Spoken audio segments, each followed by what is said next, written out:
This is Pet Life Radio. Let's talk pets.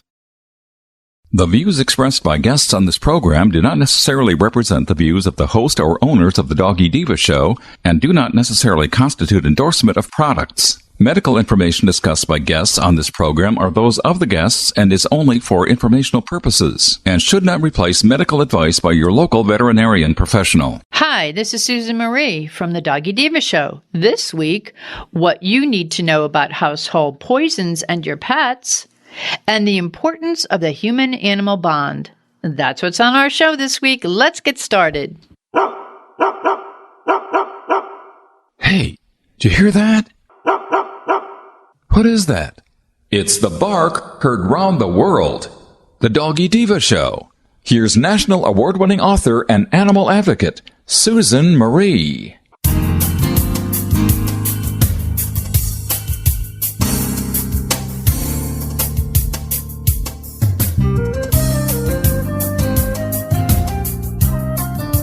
Hi, welcome to the Doggy Diva show, the show for animal lovers. I'm your host, Susan Marie, and as always, I'm joined by my canine co-hosts, the Doggy Divas themselves, Francesca, Coco, and our newest little diva, Miss Olive. Miss Olive is the cute little Italian Greyhound rescue in the picture with the microphone. Thank you for joining us today as we bring the experts in the pet and animal world right to you. Email us at doggydivashow@aol.com. That's DOGGYDIVA show@aol.com. We love hearing from you. So go grab a cup of coffee and your pet's favorite treat, and we'll be back in just a moment. Hey everyone, Michelle Fern here. You know how they say you are what you eat? Well, guess what? Same is true for your fur babe. I have a grandpa dog, as I call him. Mr. Z is now 14. And over the years, he's had his issues, but lately he's had a lot of allergies. And I've recently put him on a solid gold diet, and I have noticed a major difference. And right now, Solid Gold is offering an amazing offer to all of our listeners. Yep, by visiting solidgoldpet.com/petlife for 30% off your first order. Go ahead and take advantage of this great offer.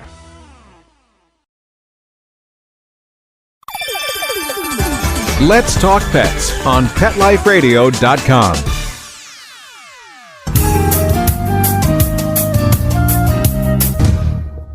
Welcome back, everyone, to the Doggy Diva show.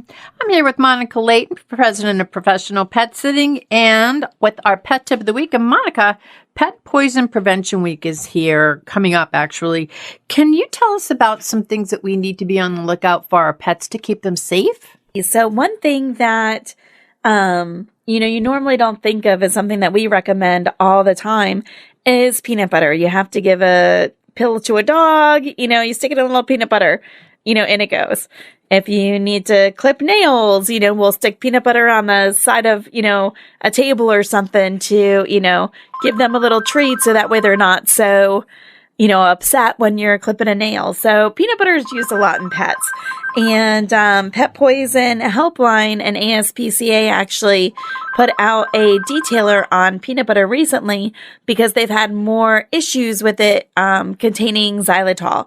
So not all peanut butter is created equal, especially in this day and age. We have so many products out there with artificial sweeteners, things that are made to be a little healthier out there.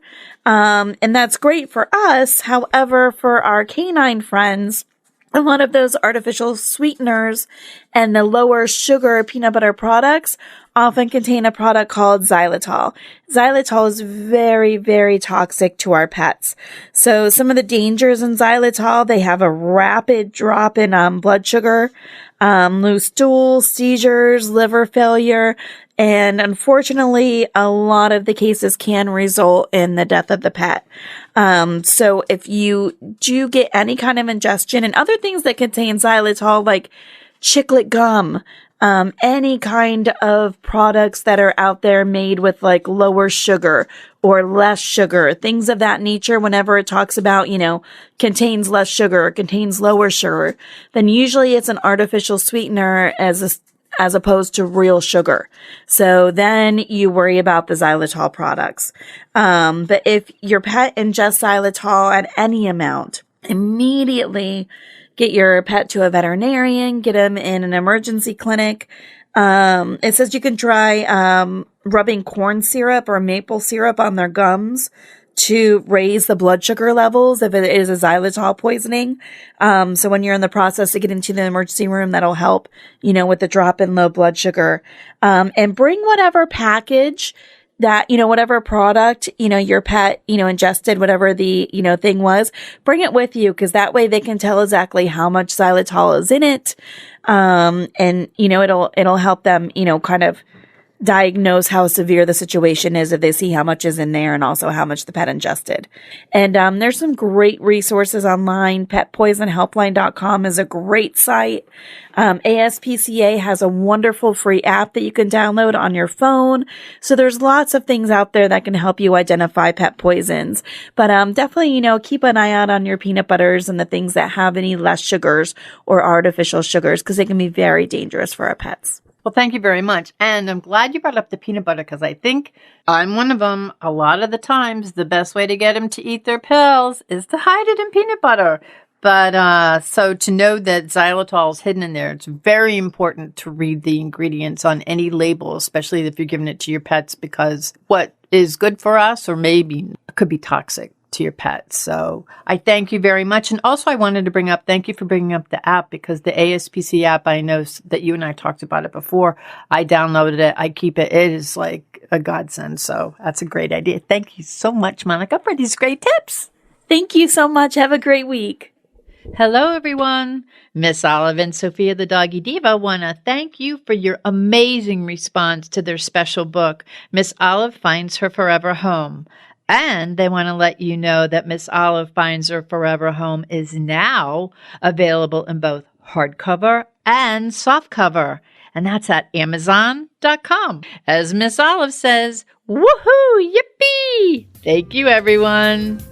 Coming up, how pets help us heal in times of stress. Stay tuned.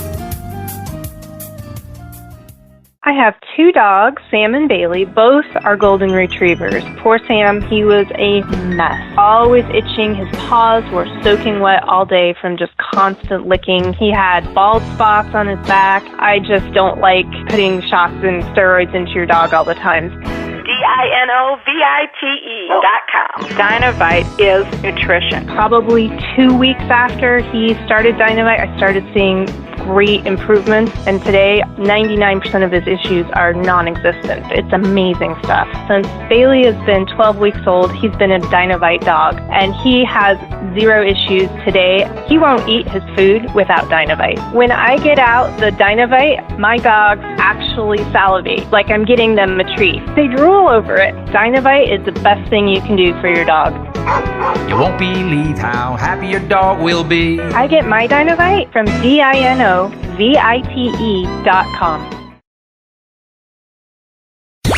Let's talk pets Let's talk pets on Pet Life Radio. Pet Life Radio. PetLifeRadio.com.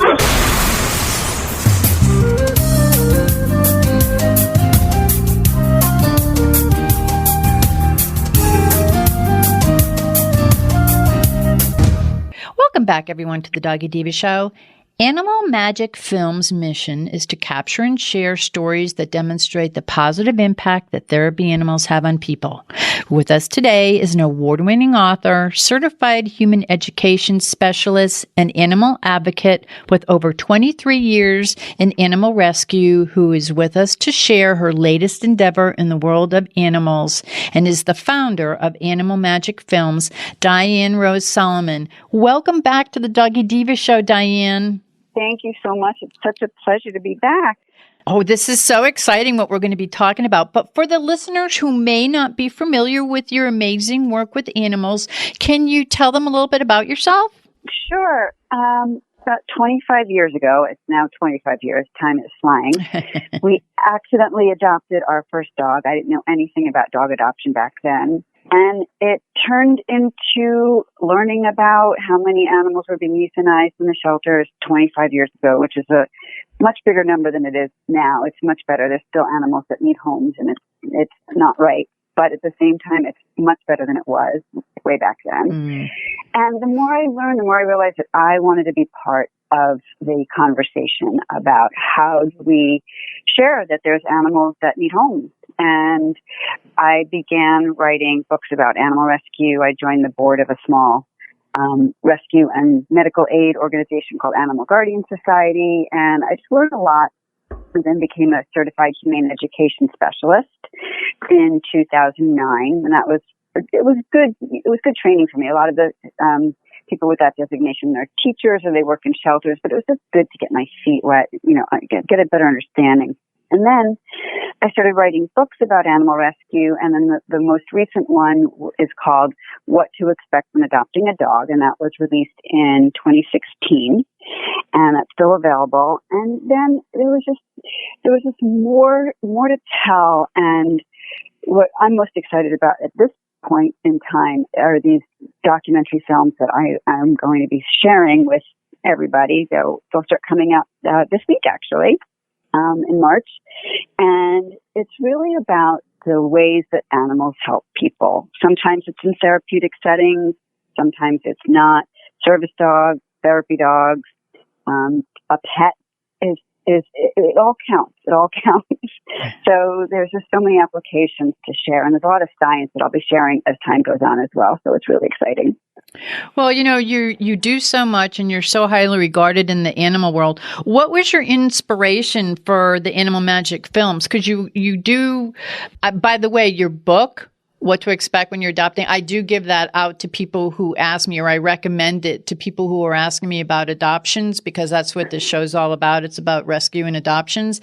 And I think that's your book. It's in my house. I refer to it. So I thank you for writing that. But also, what was your inspiration for these films? Because I think that this is going to be, especially in the era that we're in, I think this is perfect timing for what you're doing. Well, I was at a conference in 2014. So I was blogging at the time. I'm still blogging. And there's an organization called Blog Pause for people who blogged about animals. And it was a great conference, but it was the keynote speaker at the end that kind of blew me away. They were from the Human Animal Bond Research Institute. I'd never heard of them before. Their acronym is HABRI. And they were talking about the science, the studies that were being done that showed that animals help people. So, for example, you and I, and just about everybody, we're all aware that if you pet your dog, pet your cat, your blood pressure goes down.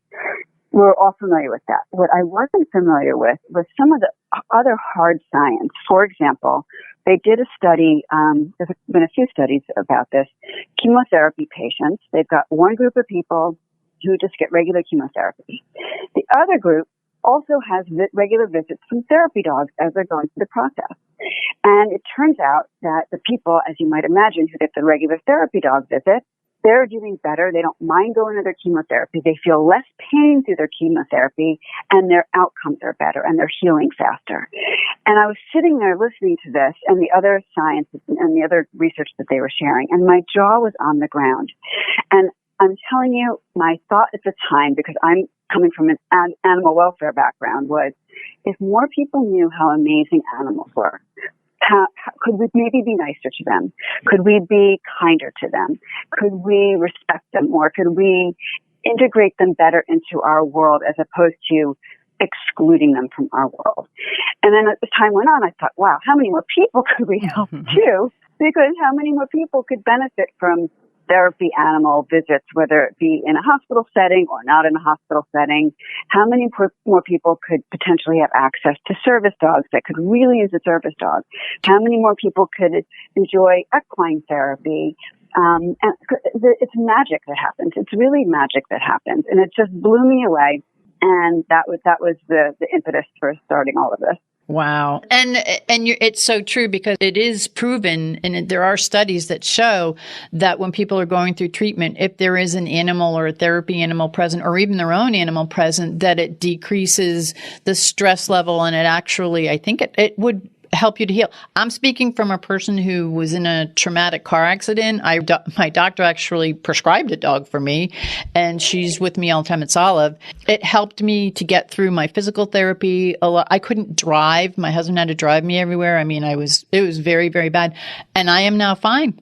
I mean, I have my limitations, but you know what? It gave me inspiration. She inspired me to move on. So I think that's kind of like, that's why I kind of identified with what it is that you're doing. I think it's something that I actually lived as someone in need of like the therapy and the bonding of a dog. So now the first film is coming out this week. Can you tell us about the first film, what we can expect to see in it? Sure. Well, we're going to have a feature and a whole docuseries in the future, but I started with mini documentary films for a reason, but partly because there's some stories that are just fabulous, but they don't necessarily lend themselves to a feature film. So the first one that's coming out this week is actually filmed at LAX Airport in Los Angeles, and it's called the PUP Program. It's Pets Unstressing Passengers, and it's for people who are stressed out, or even not stressed out. You just like animals. And you walk into the terminal, and there's dogs there. And, you know, usually dogs with a vest, they say, service dog, don't pet me. These dogs say pet me. Oh. They're there to help calm down the passengers. And, of course, this week, there's fewer people traveling at this very moment. But isn't it comforting to know that the dogs are there, whether you're still traveling or whether you're planning on traveling in the future? And this program is not unique to LAX Airport. Heidi Hubner, who started the program there, has actually trained 63 other airports, and then there's other airports doing this around the country. And so this is going to be the first documentary. It's a short little 3-minute film, and it'll be short and easy to watch, and it's really fun. Oh, that's so great. Now, what other films can we look forward to that are coming up? Well, there's one that is about canine commandos. They're located in Florida, actually, and they bring students to the shelters to help train dogs, to help the dogs become more adaptable. And as you can imagine, the kids get a whole lot out of the whole experience of being at the shelter, and their compassion grows. Another one that we'll be seeing in the future is we filmed at a local college here during finals week. They bring therapy dogs in to help calm down the students during finals week, de-stress the students. And then there's another wonderful therapist that we filmed who brings her dog. It's part of her therapy practice. And some of the kids that are part of her practice, they don't even know her name. They know the dog's name. And it's great. There's so many applications. I've got a few more that are in the works right now, but those are the first 4 that are filmed. There's another half of one that was filmed at a ranch with rescued farm animals, but got to go back there and do some more filming to finish that one up. That's so amazing. And I'm so impressed with what you're doing. I mean, it's something that you were passionate about and you kind of found yourself doing. So it's not like you're a professional filmmaker or anything. This is like you're following your passion. And one of the things that I like is, and I'm not sure if you're going to keep continuing to do it, but you have your diary. I'm on your newsletter, so I know what you're doing. So I follow you, and the diary as to, you know, what's going on, what's behind it. I mean, it's very inspirational what you're doing. Oh, thanks. Well, that's the plan. I figured I've never made films before. This is my first foray, as you just mentioned. I'm not a professional filmmaker. I'm just following a passion, but really like, let's tell people about this. And as you know, film is the way people like to consume information these days. So it made sense. You know, the person who said to me, "Oh, you should make a documentary," my books were just coming out. I thought, oh no, I just got to make. But here I am, you know, making movies, and I'm having a lot of fun doing it. And I don't think they'll be winning any Academy Awards. Don't say that. Your passion is what's going to lead you to where you need to be. I mean, you're bringing it into a medium that people love. That's not the point. Yes. Yes, but that's not even the point of it. It's not about that. It's really about people seeing it and enjoying it. And connecting with it. And connecting with it. And so that's really the point. So yes, to answer your question about the diary, I've been keeping a diary as I've been filming because, boy, when you learn something new like this, there's a big learning curve. So I've been documenting all the fun I've been having, a lot of the mistakes I've been making. I'll share them. I mean, you know, who gets to get behind the scenes with a brand new filmmaker who starts his kind of career. I got to tell you, I look forward to your little diary blog when I see what's going on, which is why I wanted to make sure you came on here, because I want to let everybody know about these little films that you're doing. I think it's really important. And I think it's also important for people to know all the work that you do for the human-animal bond. I've known you for years. I've followed you for years. I think that what you do is amazing. And the fact that you're taking into this new medium is pretty, it's pretty awesome. And you're not afraid to say that, it's not like you're 20 starting. You're starting, in the prime of your career. I am. I'm not a kid. No. But at the same time, we're talking about inspiration behind this, and it's also because I've had experiences that I was able to really identify with it. When I was at that conference years ago when the people from Habry spoke, it didn't click then, but it clicked a little bit after that. But I'd been in the hospital for a week with pneumonia in 2009. And there was a dog that came and visited me in the hospital. A woman peeked her head around, into my door. I'd been sitting there for like 4 or 5 days, just fevering. It was just terrible. And she said, "Would you like a visit from a dog?" And I thought, a dog? Like, what's a dog doing in the hospital? And I'm like, and I get to have this dog come into my room, because I hadn't seen my dogs in 4 or 5 days. I was in the hospital. They were home. And this dog visited me, and I'm telling you, I turned the corner the next day. Granted, they did change my antibiotics, and but I really believe that this dog just lifted my spirits. I had such a smile on my face. In fact, there's a photo in my most recent I saw it. Yes. of me. I know, I'm kind of horrified now. No, and it's a beautiful dog, and you look so happy. The dog, whatever the prescription the dog brought to you, it worked. It was amazing, because I'm telling you, before that dog was there, I was not smiling. I was just fevering, and I had this giant smile on my face. I've got tubes coming out of me. It really made a difference. And even growing up, I had a cat, and this cat was my buddy, and I was bullied horribly in middle school, but my cat was there for me. Mm-hmm. So it's just, my dog, when I first moved to Los Angeles, when we did adopt our dog, JJ, I didn't know anybody in Los Angeles. I moved from New York, and here I was, but I had this dog, and I started meeting other people from the neighborhood with the dog. So there's just been so many ways that I didn't even think about it, that these animals have affected me exactly in this way. And so I can relate. I can relate to these stories. And I think that that's what's going to come through on them. I mean, I know it comes through on your books. You're a children's author. You've written books on the human-animal bond and adoption. You are authentic in what you're talking about and what you believe in, and it comes across in your writing. And I can't wait to see the film, because I know it's going to come across in your films. For the listeners who want to learn more about you, who want to, sign up for your newsletter, get onto your diary, and also see the Animal Magic films, where can they go? The best place is animalmagicfilms.com. It's my brand new website, and there's lots of good information there. And people can sign up for my newsletter so they can see the exact same diary that you do. But most importantly, people will be able to know when the next films will be coming out. And that's key, because, even with social media these days, you don't always see every post. But this way, if you're getting the newsletter, you'll know, okay, the next mini documentary is coming out. And people can even stay abreast of the feature film that we'll start filming in the next couple of months as well, if all goes as well as planned. Before we go, Diane, is there anything else you'd like to share with our listeners?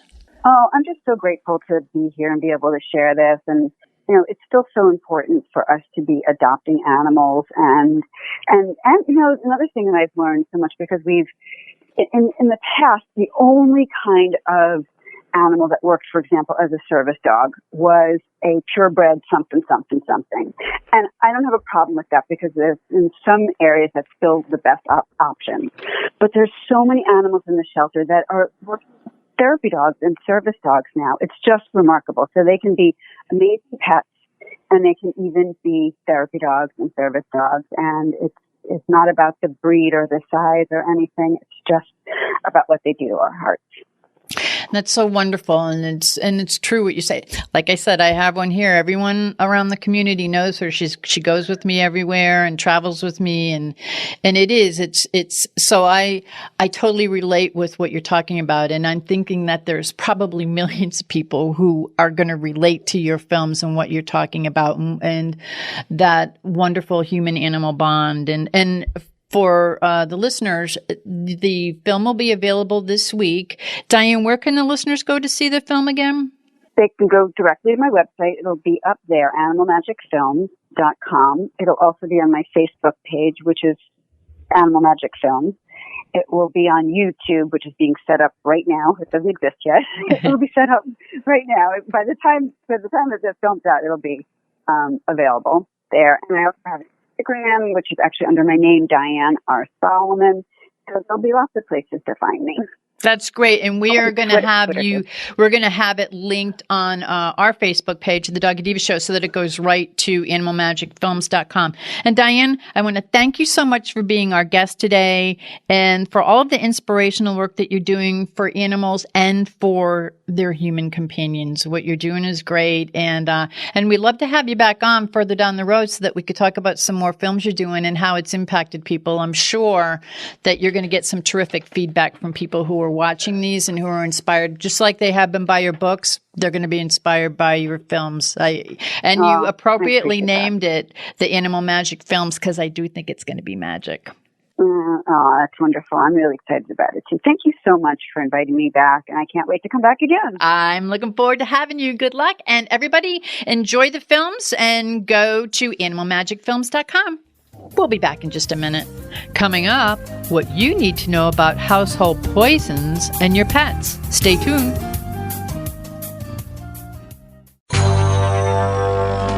It's designerpetsweaters.com. Hand-knitted designer sweaters for your precious pup or cool cat. Beautiful couture patterns for your pets, including custom-knitted formal wear, casual wear, yachting, and even sports-themed. Many designer pet sweaters include feathered tammy hats, top hats, and a lot of sparkle. Each sweater includes leg loops, front paw sleeves, and leash opening. Visit designerpetsweaters.com to order your four-legged fashions today. Large or small, we fit them all. designerpetsweaters.com.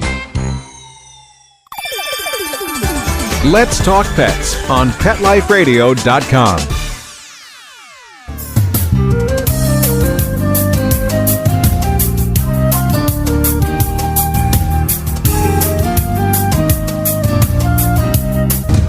Welcome back, everyone, to the Doggy Diva Show. As a pet parent, I fully understand the importance of pet poison hazards and prevention. And with us today to share this very important topic with us for every pet parent is Kim Gaebelein, Senior Marketing Director at Bil-Jac Foods. Hey, Kim, welcome. Hi, Sue. Thanks for having me on. This is an important thing to talk about because this is the kind of thing that sneaks up on you when you're not expecting it. Absolutely. And when it does, I mean, it could be extremely toxic to your pets. So and we're coming into Pet Poison Prevention Week. So I think this is something that all pet parents should be aware of. So can you just tell us a little bit about pet poison hazards, the prevention, and why this is an important topic to pet parents? Yeah, sure. Of course, this is really important just because, our pets live with us in the house, right? They're in a lot of times every part of the house with us. And so, some dogs, some cats might be a little bit more interested in things than others. But it's important to kind of think about what you might have around the house. And they might be things that maybe you don't think are poisonous, that maybe aren't even things that crossed your mind. And so it's important to kind of think about these things, maybe do a little research, and then do a little bit of work around the house to kind of make sure that things are secure and that you have an opportunity to kind of to stop it from happening before it does. Absolutely. Now, what are a few of the toxins that dog owners that they should be aware of, in their homes, outside, their cars? Yeah, there's quite a few. And so, if you want to start thinking about locations, right? In the garage, it's almost springtime. Things are warming up. Everybody's going to start being outside a little bit more. Certainly up here in the Northeast, we will. And the garage is obviously a place where there may be things like fertilizers. There could be insect poisoning or pesticides that you're using that could be available, or somewhere where your dog could get into them. And also antifreeze. There are some safer dog antifreezes, but it's real important to make sure that you've got a lot of these things put away somewhere so that if your dog has access to the garage, that they're not getting into that stuff that's in the garage. We also talk a lot about the laundry room. Bleach can be something that dogs might get into accidentally. Those little laundry packets. can be also very dangerous if your dog, eats one of those laundry packets. And then, the one that surprises me is fabric softener sheets. Oh, I didn't even know about that one. Yeah, so even used fabric softener sheets, if your dog ingests one, it has chemicals on it that would make them very sick. So it's really important to make sure that you keep the because I'm always dropping them, off the top of the dryer after I get everything out or whatever. So make sure that you get those and put them away, and put them in the garbage. And again, in a garbage that's secure, right, that they can't get into and take those out of. That's really important. And then certainly, thinking about either your bathroom or, maybe you keep your things in the kitchen, your medicines, right? Whether it's an over-the-counter medicine like acetaminophen or ibuprofen, those are both not good for dogs, and they can get very sick, and it's very dangerous. Things like your regular medicine that you might take for blood pressure or for diabetes, those can also be very dangerous to dogs. And then, even just your vitamins or supplements, if you think about how small a dog is, we might be able to take a pill that's not really a problem, but getting, too much of one of your vitamins could certainly cause a lot of issues with your dog as well. And then, last but not least is, certainly things like batteries. So, if you think about your dog maybe grabbing your kid's toys or maybe chewing on the remote, there may be ways that they may accidentally break that open and then either ingest the battery, which is very bad if they ingest the battery because it's very, it might get stuck in their stomach, and that's really very dangerous. Or the other thing is that they might even just puncture the battery while they're maybe chewing the remote, and that may make some of the inside of the battery leak out. And then that could actually get them very sick as well.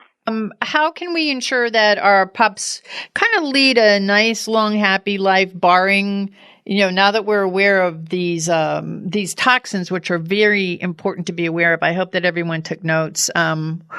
But it's important. But what's some good key nutrition that we need for our dogs to keep them healthy?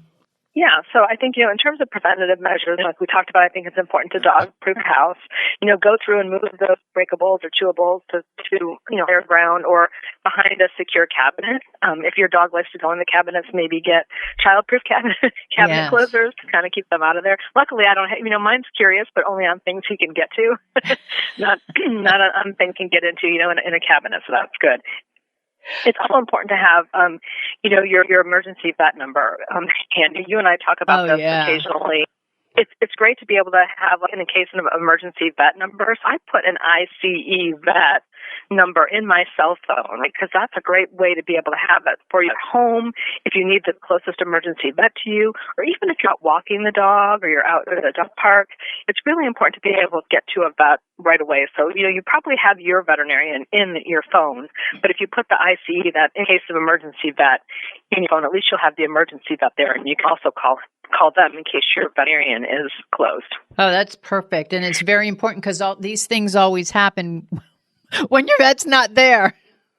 Yeah, that's what, and it's funny you say that, right? Because I know that another thing that's very poisonous is sugar-free gum and candies because it has an additive in it typically called xylitol. And if you see xylitol on the wrapper, then that's very dangerous to dogs. And just a few sticks of gum could actually kill your dog. And so I know that my dog got into some gum, and luckily I knew that, and I was able to call the veterinarian, our emergency veterinarian, because our veterinarian was closed right away, and I was able to get him in.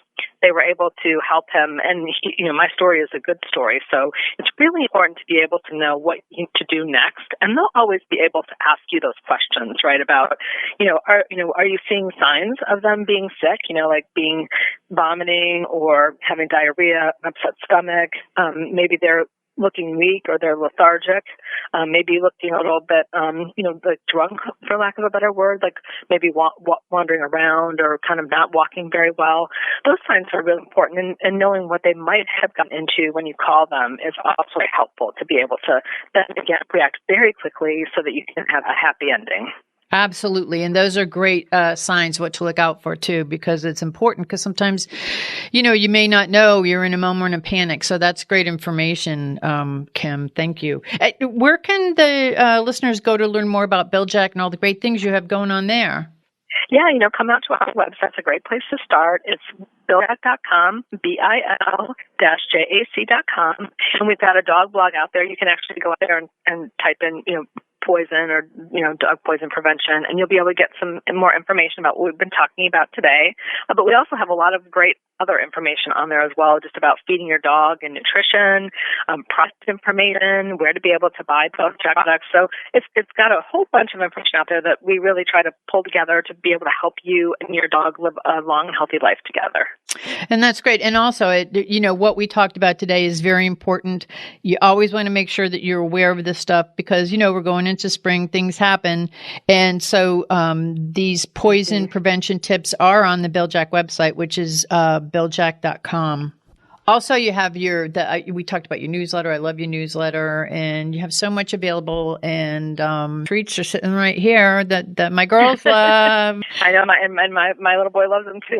Yeah, it's great to be able to have treats you can feel good about and treats that they get excited about. I mean, it just makes me feel like a good mom. Yep, and they're safe and they're happy with it. So that's great. So, well, Kim, thank you very much. Thanks for sharing such great information about the poisons and the toxins and what to be aware of. And this is really important information. So again, if everyone wants to learn more about it, please go to Bil-Jac.com. They have poison prevention tips right on there. It's very, very important as we go into Pet Poison Prevention Week. So thank you very much, Kim.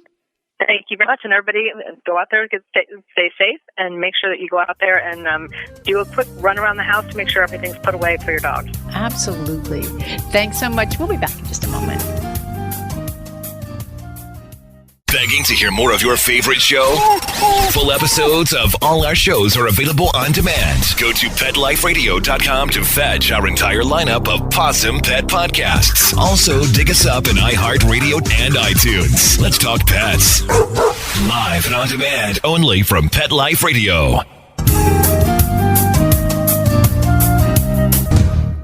We would like to thank our guests this week. And also, as our Doggy Divas always say, please love your pets because they love you unconditionally. And please remember to adopt, foster, spay, neuter, and microchip. And as always, please have a great Diva week, everyone.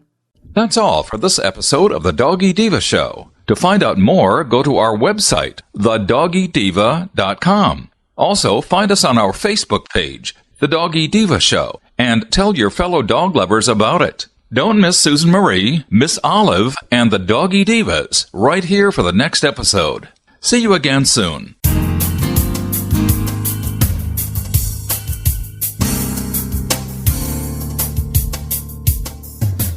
Let's Talk Pets, every week on demand, only on PetLifeRadio.com.